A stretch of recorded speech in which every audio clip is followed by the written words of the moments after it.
All right, joining me once again here on the Matthew Filipovich Show is my good friend Kade Crockford. Kade is the director for the Technology for Liberty project at the ACLU of Massachusetts, which you can find at aclum.org.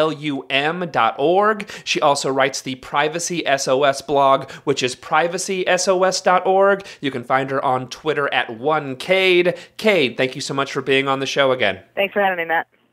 All right, so Kade, there recently, earlier this week, there was finally a meeting of the Privacy and Civil Liberty Oversight Board, which is actually, it's been long dormant. For people who aren't aware, what actually is PCLOB?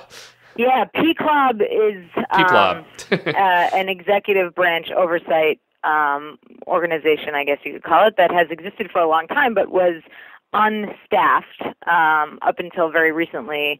The Obama administration did not appoint people to sit on PCLOB until very recently. And so anyway, yesterday PCLOB met to discuss some of the NSA revelations and maybe what to do about them. And it was a pretty illustrative meeting. This was a public meeting. It was on C-SPAN. And it was interesting because it made pretty clear that the Obama administration is not really interested in any reform packages that would significantly enhance the privacy of either people in this country or people in the rest of the world, in reference to the NSA's dragnet surveillance programs. So PCLOB has a number of good civil liberties people on it. Yesterday, the meeting that took place also included some Obama administration officials, including someone from the Director of National Intelligence Office. And that person made it very clear that the Obama administration is going to oppose what appears now to be the emerging contender, the most likely reform package that could get through the House and the Senate, which is called the USA Freedom Act, which was sponsored in the House by Jim Sensenbrenner, who was the guy who sponsored the USA Patriot Act a number of years ago, almost 12 years ago. That horrible bill, but he's actually had a change of heart. Well, what he says is, I had no idea that the bill that I helped usher into law would have the effect of creating a massive dragnet that sucks up every single phone call ever made in the United States. That's what he says, that wasn't his intention. And in fact, a lot of people who read the law agree and say, you're right, Section 215 does not actually authorize the collection of all of this material, and the reason for that is because it's not relevant to terrorism investigations. Now, as many people may know, the NSA, a lot of what's going on and the stuff that we're learning hinges on the NSA's definition of the word relevant. So the NSA basically says that every single phone call made in the United States and potentially also in the world is relevant to any potential terrorism investigation the government wants to conduct, whether it's happening now or a future investigation. So that obviously is crazy. I mean, that's just not possible that my phone calls are relevant to terrorism investigations, although the government's argument is that because of complicated data mining algorithms and the ability to backtrack and find people's associations very quickly, that, terrorism investigations are so important that it actually is vital that all of our associational data, that is a record of every single call we make, to whom, when, how long the call lasted, etc., all of those records have to be stored for the NSA to sort through them.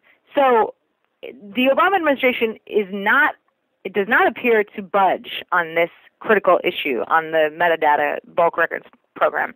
The Obama administration, as well as so-called oversight officials in Congress, like Dianne Feinstein, who's the chair of the Senate Intelligence Committee, and Mike Rogers, who is the chair of the House Intelligence Committee, they believe that the metadata program is absolutely vital to protecting what they call national security. A number of officials have paraded in front of Congress and told us that if we get rid of the metadata program, we're going to have a 9/11 or something like this, and that, General Keith Alexander, the head of the NSA, has said also in public that if we had this metadata program before 9/11, then it wouldn't, maybe we would have been able to stop it and all of this stuff. Well, the fact is that the government wildly reports how successful this program has actually been in terms of stopping any kinds of terrorist attacks. So first we had General Keith Alexander telling the public that this program had stopped 54 terrorist attacks. Then when he's asked by Senator Leahy in Congress, General Keith Alexander, did you really mean 54 programs? He says, no, wait, I meant four attacks were stopped. Okay, so it goes from 54 to 4. And then we drill down into those, and people who are interested in this question, this critical question of efficacy, does this metadata program actually have the effect of stopping terrorist attacks, you should look up the details of a ProPublica investigation. You can just Google ProPublica NSA terror plots, and you'll find this story where these really excellent ProPublica journalists have drilled down into each of these 4 claimed attacks, or rather these 4 plots that the government claims were arrested by the metadata program, that critically the claim is that these attacks would have happened had it not been for the metadata program. So that's to say there's no other way that the government could have arrested these plots. And they find that none of those is actually true, that it's not true in any of those 4 cases. So there is not one example in which this metadata program has actually protected the public. And frankly, even if there was one example, it wouldn't justify an unconstitutional, clearly illegal program. So anyway, the PCLOB met yesterday and discussed these issues. It seems as if the Obama administration is not just opposed to ending the metadata collection, which again would happen under the USA Freedom Act, which was sponsored by Sensenbrenner in the House and Democratic Senator from Vermont, Leahy, in the Senate. They not only oppose that, but the Obama administration also opposes a number of the transparency and accountability measures that the USA Freedom Act would institute, such as having an independent monitor in the FISA court, someone who could act on behalf of the public. Now, I just have to make it very clear that this person who represents the public interest in front of the FISA court would be someone who is cleared. They'd have the top level of national security clearance.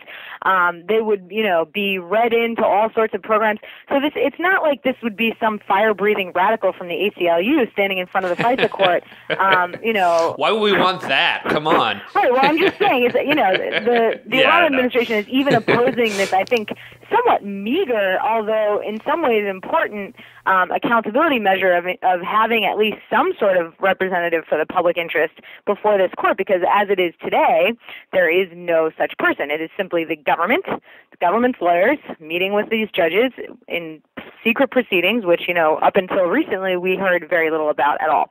So, the USA Freedom Act would do that. It would also require the government to disclose more information about FISA court decisions and about its surveillance programs. And, of course, the Obama administration says that would be catastrophic. All these horrible things would happen. Well, I got to say, it's been since June. We now, have a whole lot more information about how the government is operating these surveillance programs. And I have not felt less safe, personally. Not only have I not felt less safe, nothing bad has happened to me. In fact, something terrible. I got a cold last week. Yeah. Does that count? Well, in fact, something terrible happened in my city before we found out about these things, which was the Boston Marathon attack, which occurred, many, many years into the existence of these programs. So it's actually quite offensive when the government gets up in front of Congress or whatever, when the executive branch says, well, these programs have prevented terrorist attacks, and without these programs, there would be terrorist attacks. I'm like, yo, homie, did you not see what happened in Boston? Because I'm pretty sure that happened.